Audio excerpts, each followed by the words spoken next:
Warning: the following video does contain spoilers for this week's Smackdown Live. If you have not seen Smackdown Live, then I'll say it again. Do not watch this video. At least not right now, anyways. But if you don't mind spoilers, then by all means, enjoy the video. But if you do mind spoilers, then go watch Smackdown and then come back. It'll still be here. It's on YouTube. It's not going anywhere, guys. So don't worry, it'll still be here when you get back. But until then, enjoy the video. Some really great matches this week. Plus, the women really did outshine this week as well. These are my top 5 favorite moments from SmackDown Live. Roll that footage.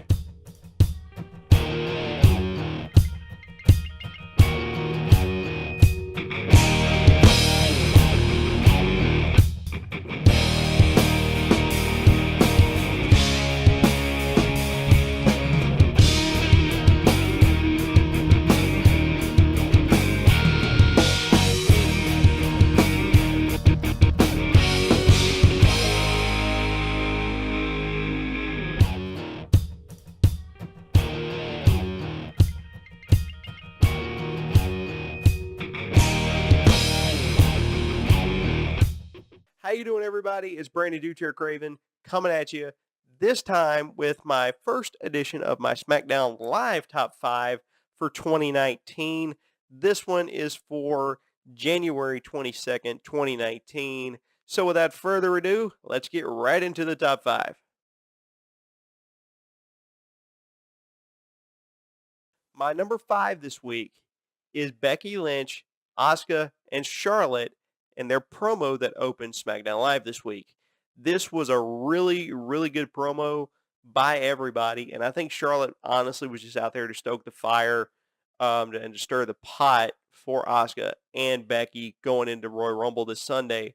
But the fact that it ended in a huge brawl between Asuka and Becky that led to the back and even went on after the commercial was over was really awesome to see, and it was really cool to see them put the women in the forefront like that. So that was really cool to me.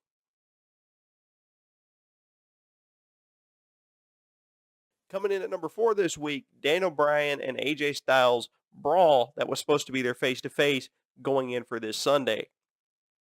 Classic heel promo by Daniel Bryan, and I really kind of like this Daniel Bryan a lot more than I liked his face Daniel Bryan, because to me the face Daniel Bryan was getting really stale and he was getting really old and he was just something was just off. So this was really cool to see.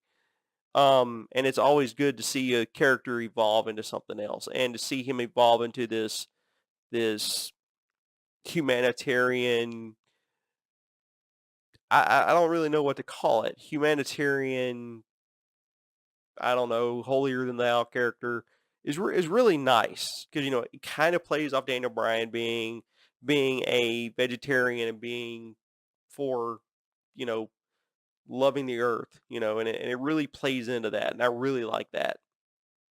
So it was just really good to see, and of course you knew Vince was going to be involved somehow because when he's out there, you just know he's going to be involved.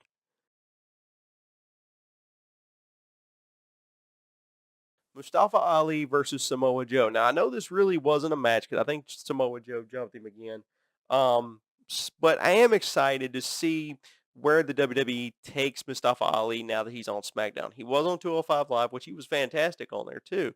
But he is amazing in the ring, and overall, he's just an amazing human being.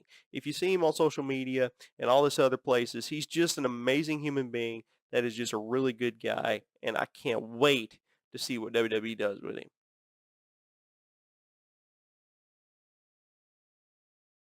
Coming in at number 2 this week is Shane McMahon, still taking those bumps. Even though he's getting up there in age, he still takes those really high risk spots, and it's just really good to see him do that. He does do the same spots. He does the same spots over and over, like the elbow drop through the table from the outside. The coast to coast. He still does all that, but the fact that he can still do them says a lot.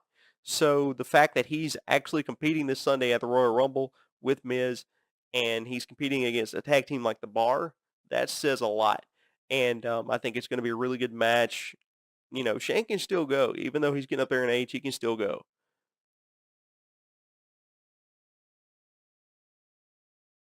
And coming in at number 1 this week was the amazing match between Andrade Cien Almas, or Andrade as he's going by now, and Rey Mysterio. Andrade Cien Almas, or Andrade, whatever you want to call him, is the future of SmackDown Live. I think he's got a bright future at SmackDown. I hope they don't move him to Raw because I feel like he'll get lost in the mix. And they don't seem to do well with their superstars on Raw. A lot of them get lost, like the Revival, for example. They got lost in the mix. They weren't doing much, and they want to be released. If you didn't see my video from last night or today, go watch it, and I talk a little bit more about that. And the fact that Rey Mysterio is another one that can still go, even though he's getting up there in age, is amazing in and of itself. And again, that says a lot. Rey did win the 2 out of 3 falls match that they had, albeit it was by disqualification when Samoa Joe decided to jump in the ring and jump both of them, which that was a really good match too. It was a great match. I hate the way it ended. But, they were trying to put over Samoa Joe, and then Randy Orton came out and RKO'd Samoa Joe out of nowhere, and he ended the show, which just that whole segment, the whole match, the whole segment afterwards was just really well put together. So now let's take a look at some honorable mentions for this week.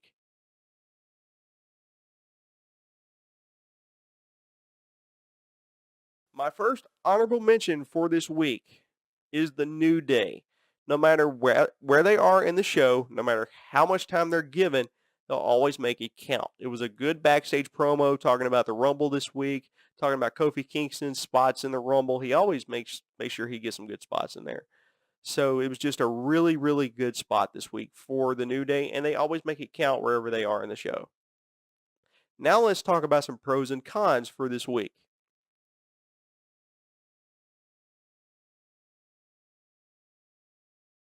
Now, this is going to be a little bit different than last night and today's show with Raw, where I had a couple of cons and a couple of pros. I've actually only got 2 cons for SmackDown and 1 pro for this week.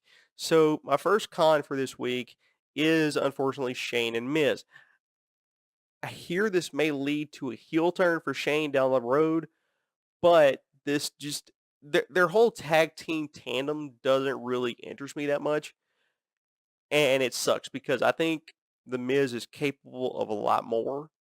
And I think Shane could still put people over, even though, this whole dynamic of their tag team doesn't really interest me that much. So it's kind of on the fence for me. My other con for this week is Mandy Rose and Naomi. Both deserve a whole lot better, and this whole thing they've got going on with Mandy Rose, um, you know, being like trying to seduce Jimmy Uso, Naomi's husband. I think it's Jimmy, maybe Jay. If I'm wrong, tell me in the comments if I'm wrong. But I think it's just I think it's just they deserve so much better. Both of them do. And honestly, I think Mandy Rose is the better version of what Eva Marie was supposed to be. Mandy Rose can wrestle and she can talk on the microphone. She believes her own hype. And it shows. And she's got hype. I mean, she's great. I think she's a great competitor. Eva Marie had the look, but that was about all she had. And I know those of y'all that watched me back a couple of years ago when I started doing this, I always knocked on Eva Marie. Okay, she had the look. She was gorgeous. She had the look, but that was all she had. She had no charisma. She had no talent in the ring. She tried, bless her heart, she tried, but she had no talent. Mandy Rose has that talent and has that charisma. So, I think she's going to be a better version of what Eva Marie was supposed to be. And that's saying something because honestly, I think they're just looking for her to be eye candy, but I think she can be so much more. And finally, my pro for this week is again Shane and Rey Mysterio, those guys who are getting up there in the age ranges of 40s and 50s that can still go like some of the young guys. Those guys can still just go all out and they look like they're in their 20s, and it's amazing. Rey Mysterio tonight was absolutely off the charts. He looked like he had gone back 20 years in this match. He was pulling out all the stops. They had some of the best spots I have ever seen in this match. It was amazing. It was good. Can't say enough about those guys. So, bravo to you. But guys, that is going to do it for this week's edition of the SmackDown Live Top 5. Let me know what you think. Like I said last night and for the show today, guys, this show is for y'all. These shows are for y'all. So let me know in the comments what you like and what you dislike. And Sean, I know where you're going to go. And if I see one comment talking about Eva Marie and hashtag, I don't even remember what it was. I swear I will delete that comment. I'm just kidding. But even those comments, I love those comments too, you know, whether they're good, bad, whatever. I like them. So guys, you know, until then, thank you guys so much for watching. Do not forget to like, share, subscribe. And as always, I'm down for the 3 count. 1, 2, 3. See you later, everybody, right here on the Rolling Wrestling Review YouTube channel.